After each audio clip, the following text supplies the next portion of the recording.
루카가 전한 거룩한 복음입니다. 주님 영광 받으소서. 그때 군중 가운데에서 어떤 사람이 예수님께 스승님, 제 형대로 저에게 유산을 나누어 주라고 일러 주십시오 하고 말하였다. 그러자 예수님께서 그에게 말씀하셨다.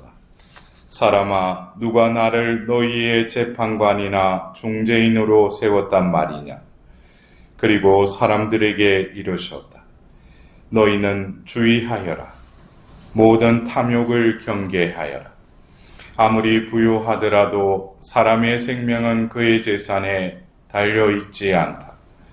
예수님께서 그들에게 비유를 들어 말씀하셨다. 어떤 부유한 사람이 땅에서 많은 소출을 거두었다. 그래서 그는 속으로 내가 수확한 것을 모아둘 데가 없으니 어떻게 하나 하고 생각하였다. 그러다가 말하였다. 이렇게 해야지. 곡간들을 헐어내고 더 큰 것들을 지어 거기에다 내 모든 곡식과 재물을 모아 두어야겠다. 그리고 나 자신에게 말해야지. 자, 너가 여러 해 동안 쓸 많은 재산을 쌓아두었으니 쉬면서 먹고 마시며 즐겨라. 그러나 하나님께서 그에게 말씀하셨다. 어리석은 자야, 오늘 밤에 너의 목숨을 되찾아갈 것이다. 그러면 너가 마련해 둔 것은 누구 차지가 되겠느냐? 자신을 위해서는 재화를 모으면서 하나님 앞에서는 부유하지 못한 사람이 바로 이러하다. 주님의 말씀입니다. 그리스도님 찬양합니다.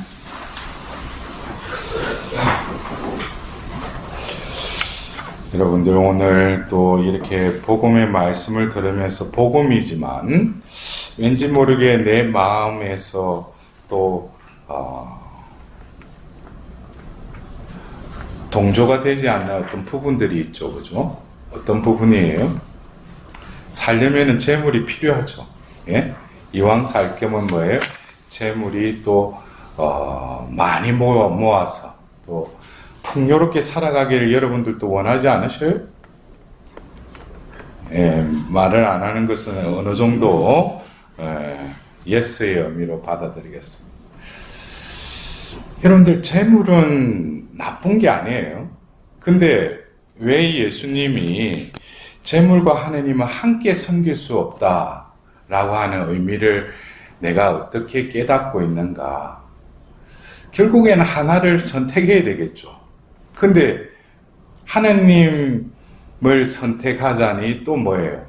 좀 뭔가가 아쉽죠. 예? 근데 우리가 어떤 그 부자 청년의 그 이야기 그를 들을 때도 그 부자 청년이 예수님께 와서 물어봤다는 것은 뭡니까? 영원한 생명이죠. 내가 어떻게 하면 영원한 생명을 얻을 수 있는가? 근데 자기는 어릴 때부터 어떤 계명들을 잘 지켰다고 그랬어요. 근데 그것으로 영원한 생명을 얻을 수 있다, 없다? 예수님이 바라보시는 관점은 그게 아니에요. 예수님은 우리의 마음보를 보십니다. 인간들은 외모를 보고 외적인 어떤 그가 누리고 있는 거, 가지고 있는 거, 그걸 보고 그 사람의 존재를 또 이렇게 판단하기도 하죠. 그러나 하나님은 그것보다도 그 존재를 바라보세요. 존재 그 자체를. 근데 그 사람 안에는 뭐가 있어요? 하나님 대신에 재물로 인해서 자신의 존재가 어떻게 보면은 그것으로 안정감을 느끼고 또 그것으로 세상 속에서 자신의 존재를 드러내는 그것에는 하나님이 아니라 재물이 있었죠. 그래서 하나님 편에서는 그것을 나누어 주라 그래요. 근데 여기서 결국에는 뭡니까? 그 부자 청년은 울상이 되어서 그냥 예수님을 떠나갔죠. 우리가 어떤 때는 이것도 버리지 못하고 이것도 선택하자니 또 그렇고 왜 이렇게 안절부절 우유부단한 삶을 왜 살아가겠어요? 그것은 자기가 존재한다고 생각하는 것이죠. 오늘 우리가 일독서의 말씀을 듣고 그 하답송의 시편 100장의 말씀을 들었죠. 후렴 때 여러분들 뭐라고 했어요? 주님이 우리를 지으셨으니 우리는 그분의 것이라네. 내가 내 거예요? 여러분들 입으로 그랬죠. 주님이 나를 지으셨다는 거예요. 그래서 나는 내 것이 아니라 그분의 것이라는 거예요. 그럼 그분의 것이라면은 지금 내가 의지하고 있고 이것으로 내가 안정감을 느끼고 있고 이것으로 남들에게 나를 드러내는 그것이 뭡니까? 다 부스러기죠. 그분의 것이라면은 내가 진정으로 가져야 될 것이 뭡니까? 오늘 여러분들 입당 성가 때도 주 예수 그리스도와 바꿀 수 없댔죠. 예? 그 무엇도. 제가 그래요. 우리 신자분들에게 제가 그 강의나 여러 곳에 가서 그래요. 제가 절교 요즘 우리 신자들에게 하는 그 말 중에 하나가 여러분들 구원받기 원하십니까? 하면 다 구원받기를 원해요. 예?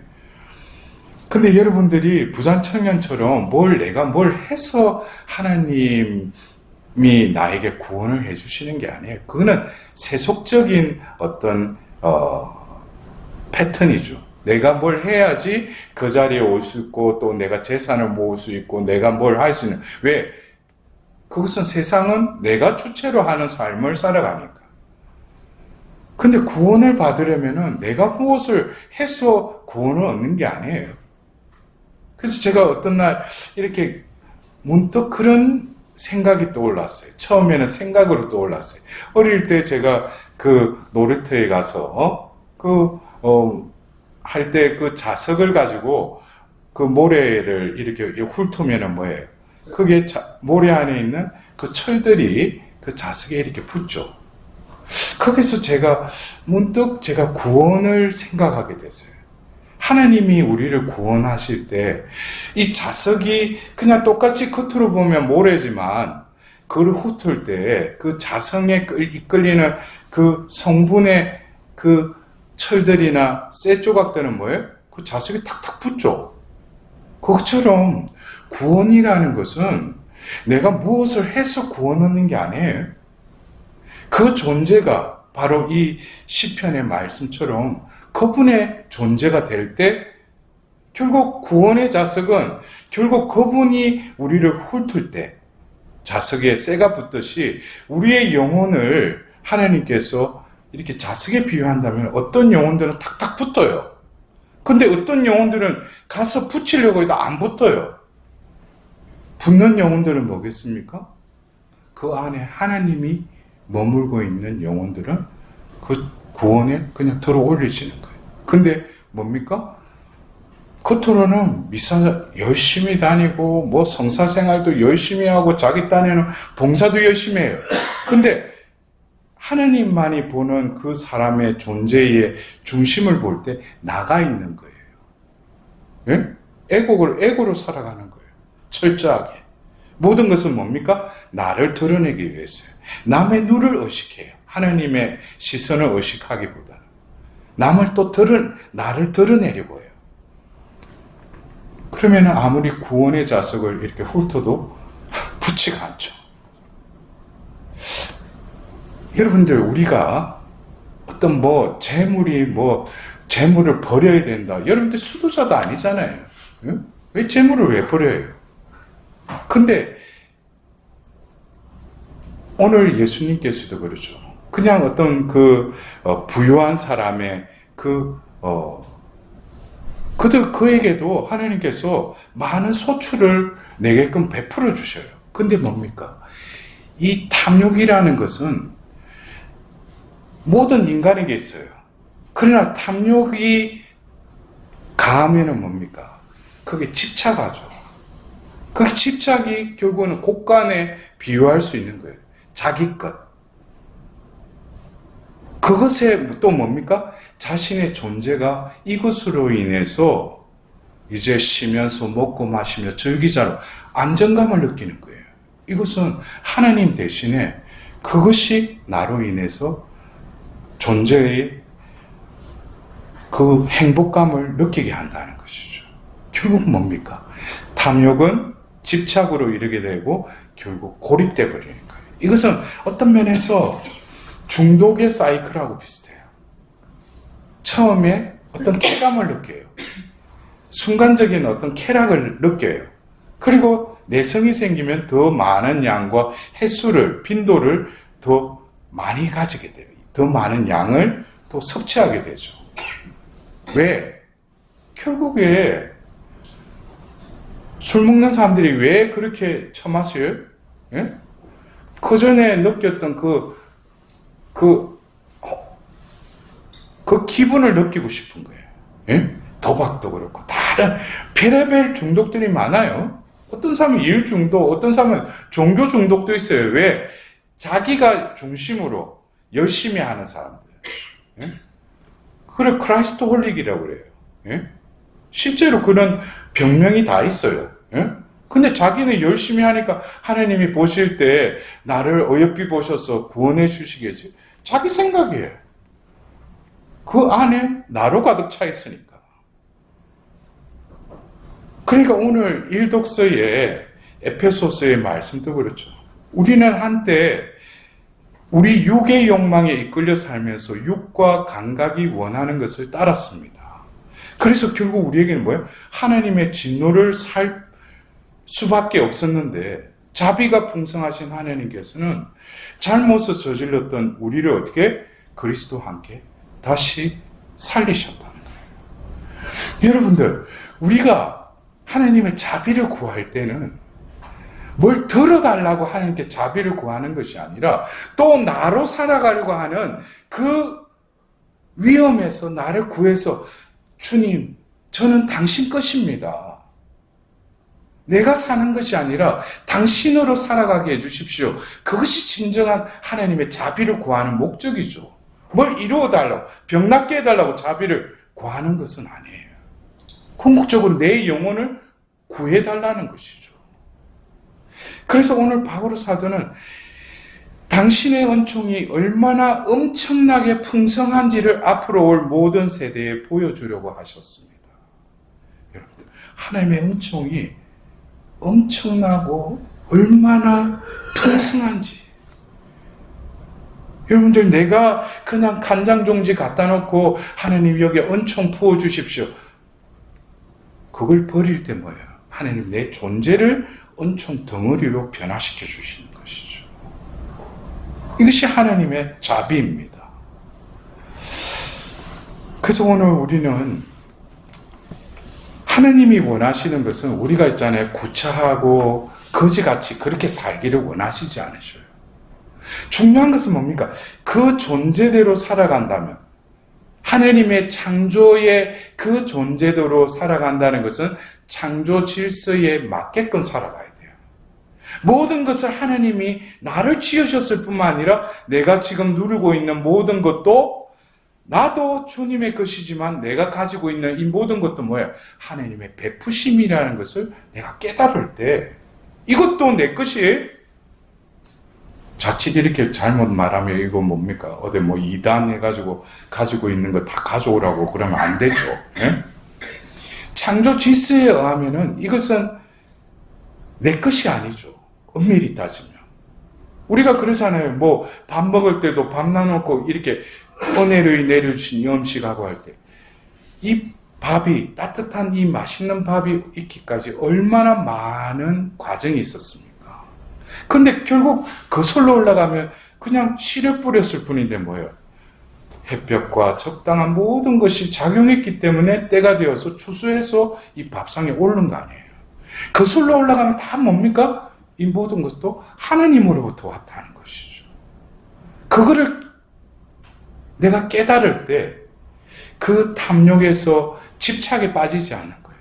내가 가지고 있는 것도 필요한 것, 또 그리고 하나님을 위해서라면 늘 내어줄 수 있는 그런 집착이 아니라 유연성의 존재로 변화된다는 거예요.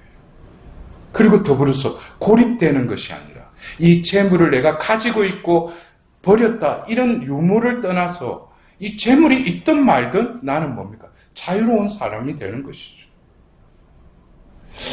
여러분들도 마음의 곳간에, 마음의 창고에 과연 뭐가 있습니까? 어떤 사람은 그래요. 우리가 볼 때 꼭 재물만이 아니에요. 이 사람에게는 자기에게 마음의 창고에 핏바랜 사진이 한 장 있을 수도 있어요. 어떤 나이 드신 분들 같은 경우 이북에서 넘어왔는데 마지막 자기가 가지고 온 그 가족 사진, 핏바랬지만 이것은 그 사람의 마음의 창고에는 무엇보다도 소중한 것이죠. 그러나 우리가 살면서 나에게 필요한 것, 내가 노력한 것, 이 모든 것이 내가 쌓은 것이라고 생각하지만 이 모든 것이 하나님 것이라면은 진정으로 이제 그 마음의 창고 안에 세상 그 무엇보다도 오로지 무엇만을 내 보물로 그 창고에 모셔야 되겠어요? 바로 주 예수 그리스도이죠. 그럴 때 여러분들이 오늘 그 부르셨던 그 성가처럼 어떤 것과도 바꿀 수 없다는 거예요. 왜? 이 사람에게는 예수 그리스도만이 나를 구원할 수 있다는 거예요. 그러니까 세상 무엇보다도 예수 그리스도를 소유한 자는 뭡니까? 바로 구원의 자석이 훑을 때 바로 그 영혼은 바로 구원으로 들어올림 받는다는 거예요. 여러분들 오늘 그 66장이죠. 주 예수 그리스도와 바꿀 수 없네. 예? 61장. 예. 제가 왔다 갔다 해요. 그래서 61장 그 성가가 현재는 내가 그렇게 살지 못해도 언젠가는 그 성가의 그 가사가 나의 삶의 그 희망이 될 수 있도록 주 예수 그리스도만 내가 소유할 수 있는 그런 부요한 자. 그래서 오늘 예수님께서 그 마지막에 그런 말씀을 하시죠. 자신을 위해서는 재화를 모으면서 하느님 앞에서는 부요하지 못한 사람이 바로 이러하다. 하느님이 보실 때 하느님 앞에서 부요한 자는 어떤 자겠어요? 하느님 보실 때 하느님 모든 것을 창조하셨죠. 하느님을 소유한 자가 하느님 보실 때는 뭐예요? 가장 부요한 자죠. 왜? 하나님은 부요한 자이기 때문에.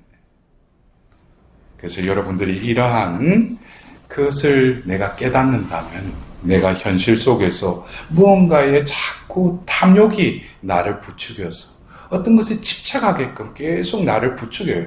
그럴 때 그것을 끊고 바로 하느님께 기이해서 하느님을 소유할 때 진정으로 자신이 하느님 앞에 부요한 자로 여김 받을 수 있다는 거예요. 오늘 우리는 이 말씀의 비단에서 내 삶이 어떠한 삶을 살아가고 있는지 다시금 나를 반추할 수 있는 복된 이 말씀이 나에게 이루어질 수 있도록 하나님의 자비를 구하도록